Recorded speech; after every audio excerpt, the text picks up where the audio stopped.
Hello बच्चों, let's see the question. The question says that the number of three-digit numbers having only two consecutive digits identical is. तो यहाँ से हमको क्या बोला है, हमको बताना है the number of three digit numbers having only to consecutive digits identical. The number of three digits, हमको थ्री डिजिट नंबर्स कितने बनाए जा सकते हैं जिनके दो कंसेक्यूटिव डिजिट्स जो हैं वो आइडेंटिकल हों, ये हमको बताने हैं. तो यहाँ से हम देखिए, सबसे पहले हम की कॉन्सेप्ट की बात कर लेते हैं. की कॉन्सेप्ट हमारे पास में क्या होगा ये हम बात कर लेते हैं. तो यहाँ से हम बोल सकते हैं, देखिए हमको यहाँ पे नंबर ऑफ़ वेज बताने हैं, number of three digit numbers बताने हैं. तो सबसे पहले हम यहाँ पे देखिए क्या कर सकते हैं. देखिए सबसे पहले हम यहाँ पे फंडामेंटल काउंटिंग का रूल यूज़ करेंगे. तो यहाँ से हम यूज़ करेंगे की कॉन्सेप्ट. यहाँ पे हमारे पास क्या होगा, की कॉन्सेप्ट होगा हमारे पास में फंडामेंटल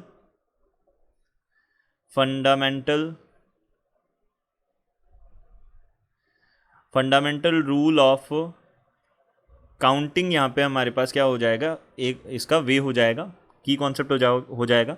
अब ये क्या होता है, हम क्या बोल सकते हैं सीधा सीधा, अगर किसी भी वर्क को हमको करना है, तो अगर हम बोलें कि अगर हमारे पास लगातार वर्क है, दोनों को हमको कंप्लीट करना है, तो अगर एक वर्क का जो हमारे पास में वे है वो m है और दूसरे वर्क को करने का वे n है, तो दोनों को अगर हमको करना है तो इसका जो कंबाइन हमारे पास नंबर ऑफ़ वेज होंगे वो क्या हो जाएंगे, हमारे पास m मल्टीप्लाइड बाई n हो जाएंगे. तो हम यहाँ से बोल सकते हैं we have to works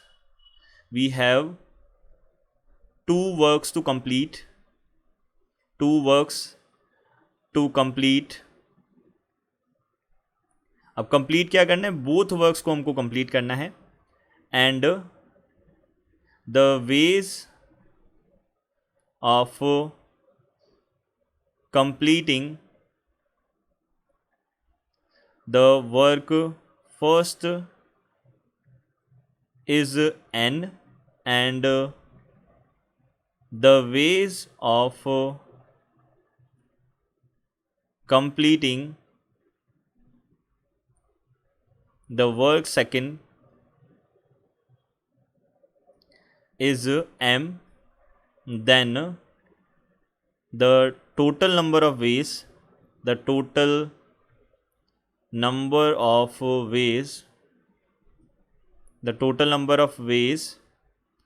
of completing the work A and B both are क्या हो जाएगा, ये m मल्टीप्लाइड बाई n हो जाएगा. ये हमारा सिंपल सा कॉन्सेप्ट, बेसिक कॉन्सेप्ट है हमारे पास यहाँ यूज़ होने वाला. अब देखिए यहाँ पे number of three digit numbers हमको बताना है having only to consecutive digits identical. दो कंसेक्यूटिव डिजिट्स क्या होनी चाहिए, आइडेंटिकल होनी चाहिए, और थ्री डिजिट का हमको नंबर बनाना है. तो थ्री डिजिट का हमारे पास ये नंबर हो गया. हमारे पास टोटल डिजिट्स जो होते हैं वो कितने होते हैं, टोटल डिजिट्स ये हमारे पास क्या होंगे, ये हमारे पास होंगे 10 डिजिट्स होते हैं टोटल. हमारे पास कौन कौन से होते हैं, 0 1 2 3 4 5 6 7 8 9 तक होते हैं, ये सारे के सारे डिजिट्स होते हैं. अब देखिए हमने सबसे पहले केस फर्स्ट अज्यूम किया. केस फर्स्ट हमने क्या माना, केस फर्स्ट हमने क्या बोला कि हमारे पास में फर्स्ट जो टू डिजिट्स हैं वो क्या है, इक्वल हैं. तो हमने सबसे पहले बोला ये आइडेंटिकल है, तो first two digits are identical. ये हमारे पास क्या है, आइडेंटिकल है.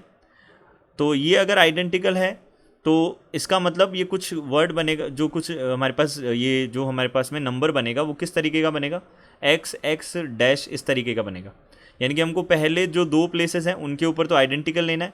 तो इस फर्स्ट दो प्लेसेस पे हमको चूज़ करने के जो हमारे पास में वेज हो जाएंगे, सिलेक्शन के वेज हो जाएंगे, यानी कि x को सेलेक्ट करने के वेज हो जाएंगे, वो कितने हो जाएंगे हमारे पास में. अब देखिए जो फर्स्ट प्लेस होता है वहाँ पे हम 0 नहीं ले सकते, तो यहाँ पे 10 डिजिट्स में से हम केवल 9 जो है हमारे पास ऑप्शंस होंगे.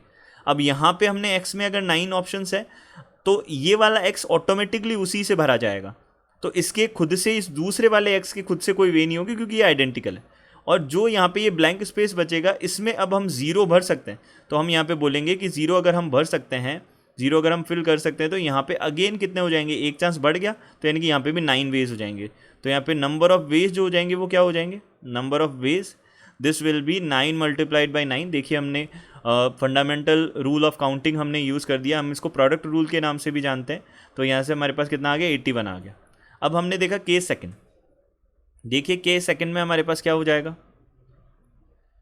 Case second. अब केस सेकंड के अकॉर्डिंग हम क्या बोल सकते हैं, केस सेकंड में हमने देखा कि अब की बार क्या है, लास्ट 2 डिजिट्स जो हैं वो क्या है हमारे पास में सेम है। अब लास्ट 2 डिजिट्स में भी हम ये कंडीशन ले रहे हैं कि वो क्या है, ज़ीरो नहीं है। तो हमने बोला व्हेन, क्योंकि अगर लास्ट 2 डिजिट अगर ज़ीरो हो गई तो हमारे पास फर्स्ट डिजिट के प्लेस पे अब ज़ीरो नहीं आ सकता। तो हमको ये ज़ीरो जहाँ पे भी बनता है वहाँ पे 2 केसेस बनाने पड़ते हैं, एक बार ज़ीरो आ जाए और एक बार ज़ीरो ना आए। तो ये 2 केसेस का हमको ध्यान रखना होता है ज़ीरो के टाइम में। तो when last 2 digits are non zero, ये दोनों डिजिट्स क्या हो, नॉन ज़ीरो हो, इस बारे में हमको बताना है। देखिए when last 2 digits are non zero, 2 last digit जो है हमारे पास नॉन ज़ीरो, यानी कि किस टाइप का नंबर बनेगा, देखिए यहाँ तो ब्लैंक रहेगा और यहाँ से हमारे पास में यहाँ पे एक्स की जगह पे कुछ भी आ सकता है। तो हमने बोला सबसे पहले जो फर्स्ट प्लेस है, देखिए अब ये जो लास्ट प्लेस है वहाँ पे हमारे पास में कितनी पॉसिबिलिटीज़ होंगी, यहाँ पे हमारे पास ज़ीरो नहीं आ सकता, ज़ीरो हमको नहीं लेना है। तो देखिए यहाँ पे हम फर्स्ट प्लेस जो है उसके ऊपर हमारे पास पॉसिबिलिटीज़ होंगी, वो कितनी होगी, 9 होगी, क्योंकि यहाँ पे भी ज़ीरो नहीं आ सकता। तो फर्स्ट प्लेस पे ज़ीरो नहीं आ सकता। और सेकंड, ये जो हमारे पास सेकंड और थर्ड है इनके ऊपर हमको सेम डिजिट्स पढ़ने हैं, तो हम बोल सकते हैं एक्स की जगह पे यहाँ पे अब ज़ीरो नहीं आ सकता। तो एक डिजिट तो हमने पहले भर ही दिया और अब हमारे पास यहाँ पे भी ज़ीरो नहीं आ सकता, तो हम बोलेंगे 8 डिजिट्स यहाँ भर सकते हैं। तो हमारे पास नंबर ऑफ वेज जो हो जाएंगे वो क्या हो जाएंगे, number of ways it will be 9 multiplied by 8, जो किसके इक्वल हो जाएगा, 72 के इक्वल हो जाएगा। अब देखिए केस थर्ड हम यहाँ पे बोल सकते हैं, केस थर्ड जो है हमारे पास वो क्या हो जाएगा। अब हम लास्ट में क्या कर रहे हैं, दोनों प्लेस पे 0 0 ले रहे हैं। तो व्हेन लास्ट 2 डिजिट्स आर 0 0 0, तो यहाँ पे हम 0 बोल देते हैं, last 2 digits are 0, last 2 digit जो है वो 0, यानी कि इसका मतलब ये 3 अगर हमारे पास प्लेसेस है तो ये दोनों यहाँ पे 0 आ गए। तो यहाँ पे अब सीधा सीधा हम क्या बोल सकते हैं, 9 हमारे पास में आ सकता है। तो हमने बोला यहाँ से 9, तो ये हमने बना दिया। तो अब देखिए यहाँ से हम बोल सकते हैं कि नंबर ऑफ़ वेज जो हो जाएंगे, नंबर ऑफ़ वेज ये किसके इक्वल हो जाएंगे, दिस विल बी, ये हमारे पास 9 नंबर ऑफ़ वेज हो जाएंगे। तो अब यहाँ पे हम टोटल नंबर ऑफ़ वेज बता सकते हैं, टोटल हम बोल सकते हैं 3 digit numbers, total 3 digit numbers ये क्या हो जाएंगे, ये हमारे पास हो जाएंगे 3 डिजिट नंबर्स। ये हमारे पास बन जाएंगे कितने, सबको ऐड कर देंगे तो 81 था फर्स्ट का, और सेकंड केस में 72 आया था, और थर्ड केस में कितना आ गया, 9 आ गया। तो यहाँ से कितना हो जाएगा हमारे पास में 90 और यहाँ पे 72 कितना हो जाएगा, 162 बन जाएगा यहाँ पे हमारे पास। तो हमारे पास आंसर कितना आ जाएगा, बी ऑप्शन हमारा करेक्ट ऑप्शन होगा, B will be are correct answer. I hope you understood it well, good luck, thank you.